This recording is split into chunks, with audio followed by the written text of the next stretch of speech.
Yo, c'est Noémie et bienvenue dans une nouvelle vidéo. On est le 10 juillet, c'est-à-dire qu'il est temps de faire le Mid-Year Book Freakout Tag.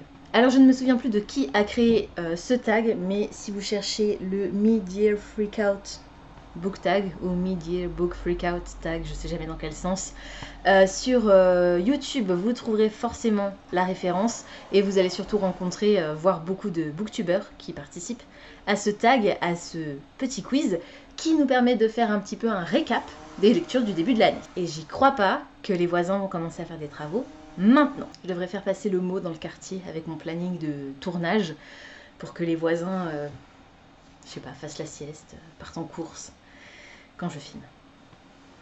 Ça pourrait être sympa de leur part.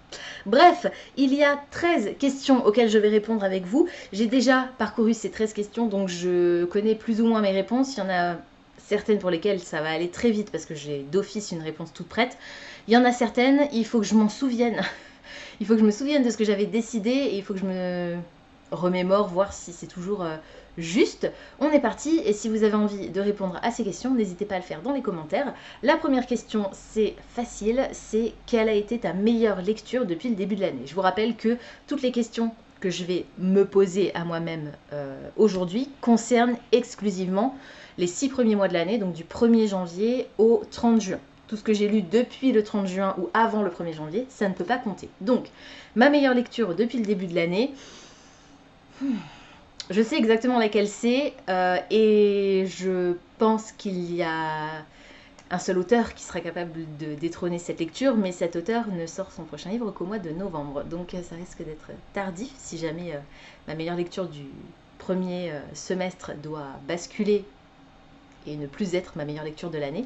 En attendant, pour l'instant, ma meilleure lecture du début d'année, c'est Pestilence, le tome 1 des 4 cavaliers de Laura Thalassa. Je vous en ai parlé récemment parce que je l'ai lu en juin, je crois.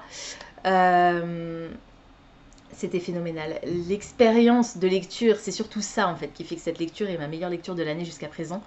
J'ai écouté la version graphique audio et on est sur une édition audiographique, c'est-à-dire que imaginez que vous avez un film qui se déroule dans votre tête, le seul truc c'est que vous n'avez pas les images parce que c'est exclusivement audio, mais on a tous les bruitages, un cast de personnages complets, chaque personnage est interprété par un acteur ou une actrice différent, même quand ce sont des personnages très très secondaires, voire tertiaires, c'était extraordinaire. Donc je vous invite, je vous remettrai de toute façon dans la barre d'infos, je vous remettrai les questions et je vous ferai un renvoi vers les vidéos avec le timelapse, pour vous dire à quel moment dans la vidéo je vous parle de ces livres, pour que vous puissiez retrouver mon avis complet sur ces lectures, de manière à ce que cette vidéo ne soit pas trop longue. La deuxième question, c'est la meilleure suite de série jusqu'à présent.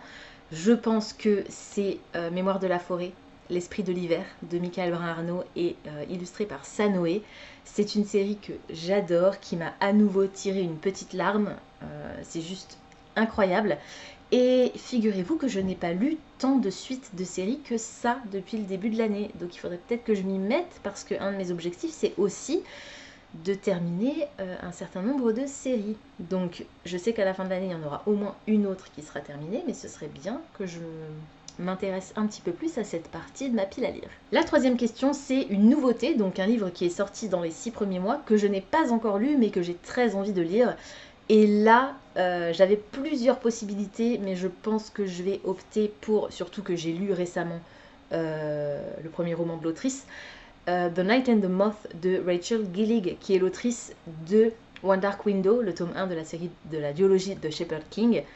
Je vous ai parlé de ce livre de One Dark Window récemment, puisque je l'ai lu, je crois aussi en juin. Et The Night and the Moth, c'est le début d'une nouvelle série pour Rachel Gillig, et j'ai tellement aimé le premier volume de l'autre série que j'ai très très hâte de découvrir celui-ci. Une autre option, parce que, comme dit, il y en avait plusieurs qui me tentaient vraiment. Une autre option, ça aurait été le dernier V.E. Schwab, Bury Our Bones in the Midnight Soil, qui a en plus été traduit quasiment simultanément chez Lumen. Donc si vous voulez le découvrir en français, celui-ci, c'est possible d'ores et déjà maintenant. Et là, on est sur une histoire saphique avec des vampires, et c'est assez dark toxique, donc j'ai très envie de lire celui-ci aussi. Mais entre les deux, vu que je viens de lire Festin de larmes il n'y a pas longtemps, je pense que mon cœur balance plutôt pour The Night and the Moth pour pas avoir trop de similitudes dans les histoires. Mais ces deux titres-là sont deux nouveautés que j'ai très hâte de découvrir. La question numéro 4, c'est quelle est la sortie que j'attends le plus d'ici la fin de l'année. Je vous en ai parlé un tout petit peu plus tôt, ça sortira en novembre. On n'a pas encore le titre en français, même si techniquement ça devrait être une traduction littérale, donc je pense que ça devrait pas être trop compliqué à deviner. C'est Empire of the Down, l'Empire de l'Aube du coup, qui est le tome 3 de la trilogie Empire of the Vampire de Jay Kristoff. Gabrielle de Leon. Ah! J'ai trop hâte. J'attends la sortie de ce titre avec impatience. Je sens que je vais faire une syncope pendant ma lecture. Ça va être dur, ça va être sublime, ça va être horrible, ça va être tout ce que vous pouvez imaginer et plus encore. J'ai trop hâte et c'est le dernier tome de la série. Donc je sens qu'il va falloir que je prépare les mouchoirs. C'est le titre que j'attends le plus. C'est ma sortie la plus anticipée de toute l'année. Je pense déjà depuis le début de l'année, j'attendais cette sortie. Quoique, il y en a une autre, mais je vais pas trop vous en parler à cause de l'autrice. Si vous arrivez à deviner, bravo. Je pense que c'est pas très compliqué, j'en ai déjà parlé à plusieurs reprises.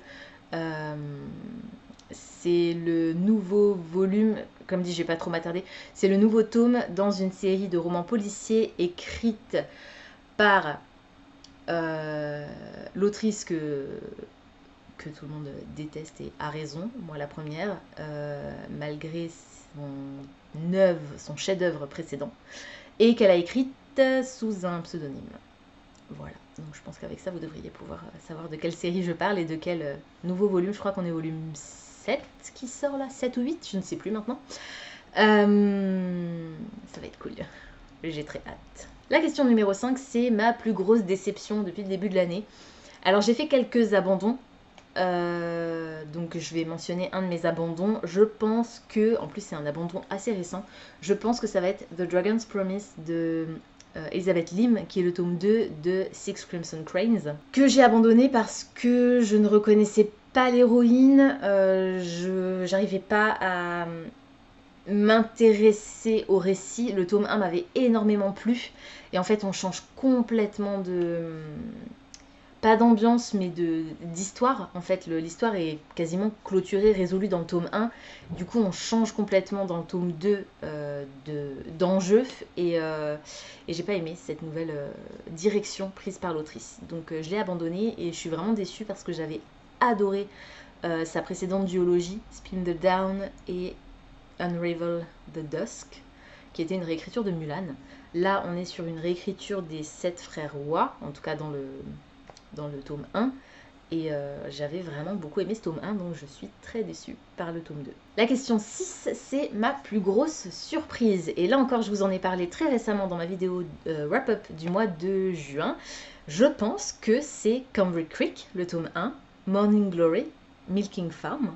Cette histoire de monster romance avec un minotaure, sur laquelle je ne vais pas m'attarder. Je vous remettrai, comme dit, la vidéo où j'en parle pour que vous ayez une idée un peu plus précise. Lecture interdite aux moins de 18 ans, clairement, mais j'ai passé un bon moment, c'était trop bien et je m'attendais pas à aimer autant. Je m'attendais à un truc vraiment très lourd, très dans l'humour ultra gras. Et en fait, c'était pas du tout le cas. J'ai vraiment beaucoup aimé. J'ai adoré. Donc, c'était vraiment une très grosse surprise. La question numéro 7, c'est mon nouvel auteur préféré ou ma nouvelle autrice préférée. Que ce soit un auteur que je n'avais encore jamais lu, mais qui avait déjà sorti des livres par le passé, ou bien un nouvel auteur ou une nouvelle autrice qui a sorti son premier roman depuis le début de l'année. En l'occurrence, il s'agit d'une autrice qui est une nouvelle autrice pour moi, mais qui avait déjà publié pas mal de choses par le passé, et c'est Laura Thalassa, qui a écrit donc Les 4 cavaliers de l'Apocalypse, enfin Les 4 cavaliers, tout court, pas de l'Apocalypse, avec le tome 1 Pestilence, qui est mon roman préféré jusqu'à présent, pour le début de l'année, et qui a aussi écrit Rhapsodic, qui est le tome 1 de la série The Bargainer, que j'ai adoré également et que je vais rementionner un tout petit peu plus tard parce que même si j'essaye de ne pas vous mentionner 2 fois le même livre pour plusieurs réponses différentes, et là c'est plutôt l'autrice dont je vais parler à 3 reprises avec à chaque fois 2 livres différents et une question concernant l'autrice. Donc voilà, je respecte quand même ma règle, même si c'est légèrement twisté. Bref, ouais, Laura Thalassa, c'est une autrice que je vais surveiller et je sais qu'elle a une autre série là qui est sortie et qui m'intéressait aussi. Donc l'idée, ce serait quand même de terminer d'abord les séries que j'ai entamées cette année avant d'en commencer une 3e. Mais j'aime vraiment l'univers qu'elle crée, les relations entre les personnages, la mythologie qu'elle utilise, l'atmosphère, l'humour aussi. C'est vraiment chouette. Donc ouais, je pense que Laura Thalassa, a priori, est une de mes nouvelles autrices préférées. Et la question 8, c'est mon nouveau crush de fiction, et c'est là que je vais rementionner du coup un roman de Laura Thalassa. Je vais vous parler de... Enfin, je vais vous parler, non, je vais pas vous en parler parce que je vous en ai déjà parlé dans une vidéo précédente, mais je vais mentionner The Bargainer, le personnage principal masculin, de la série du même nom, dans le tome 1, Rhapsodic, donc je l'adore. Il est incroyable. C'est un personnage très... tout en nuances, et qu'on prend pour le méchant au premier abord.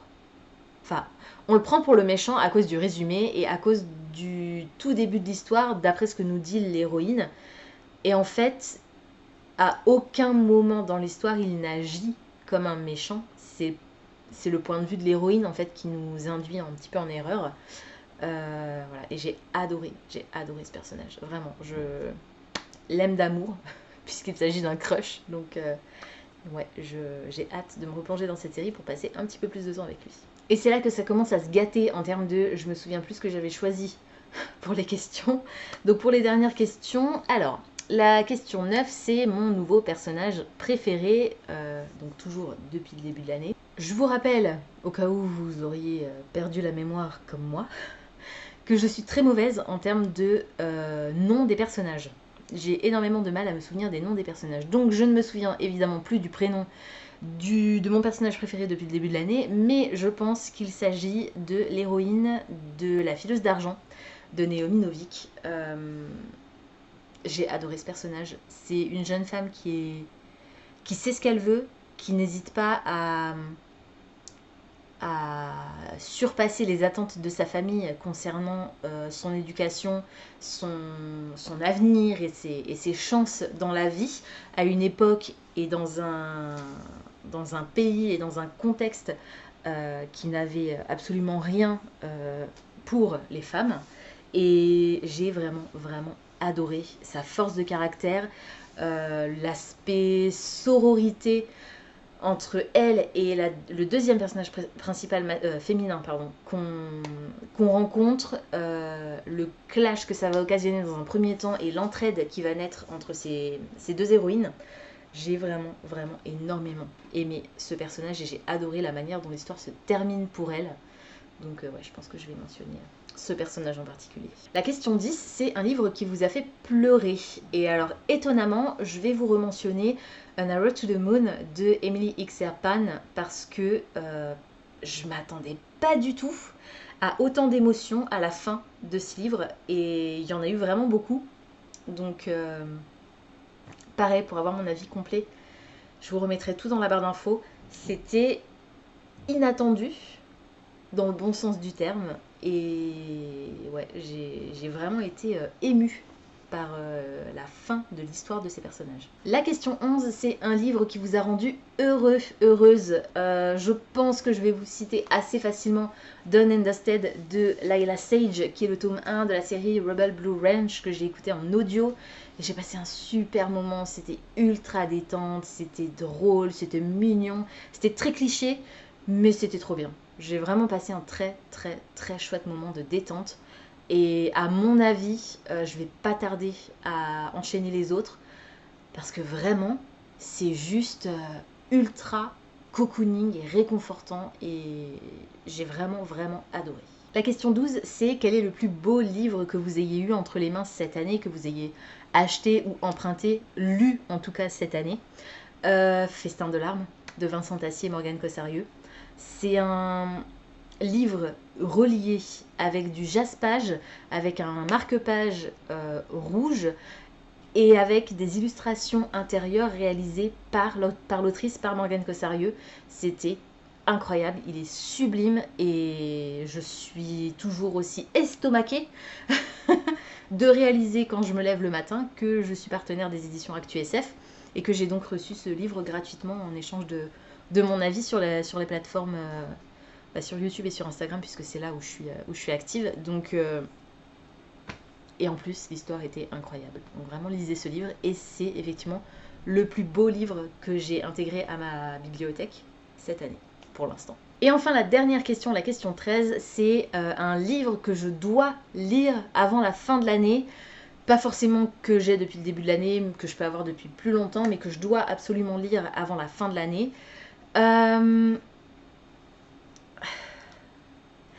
Je pense... Ah bah oui, je vais vous dire celui-ci. Je vais vous donner The Prison Healer de Lynette Noni, le tome 1. Ça tombe bien, je suis en train de le lire. Il faut absolument que je le lise parce que autant les autres prompts pour l'Adventure in Eldia, je devrais pouvoir réussir à switcher si besoin.